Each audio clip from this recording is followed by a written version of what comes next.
सत्ताधाऱ्यांनी शहरात विकासाची गंगा आणल्याचे दावे सुरू असताना अकलूज शहरातून एक धक्कादायक चित्र समोर आलंय।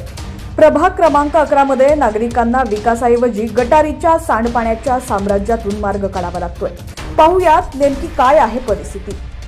हे जे पाणी साठलेलं आहे हे पाणी पावसाळ्याचं पाणी नाहीये, हे गटर इकडून आलेले आपण दाखवत असेल। हे गटर आहे आणि या गटरीचं पाणी हे सर्व रस्त्याला पसरलेलं आहे। हा विकास सत्ताधाऱ्यांकडून करण्यात आलेला आहे। आपण पाहू शकता दुचाकीस्वार आणि इतर वाहनधारकांना या गटारीच्या सांडपाण्यातून मोठ्या कष्टानं आणि धोका पत्करून जावं लागतंय। दुचाकी घसरण्याची किंवा अपघात होण्याची भीती आहे। विरोधी पक्षाच्या उमेदवारानं हा मुद्दा उचलून धरल्यामुळे सत्ताधाऱ्यांच्या विकास कामांवर थेट आव्हान उभं राहिलंय। विकास कामांचा ढोल वाजवला जात असताना अकलूज शहरातील प्रभाग 11 मध्ये नागरिकांचं जीवन गटारीच्या पाण्यानं वेढलंय। या सांडपाण्याच्या समस्येमुळे आरोग्य आणि सुरक्षितता दोन्हीही धोक्यात आलेला आहे। सत्ताधारी या गंभीर प्रश्नावर काय उत्तर देतात याकडे आता सर्वांचं लक्ष लागलंय। आम्ही यावरील पुढील अपडेट्स देत राहू। पाहत रहा HPN मराठी न्यूज।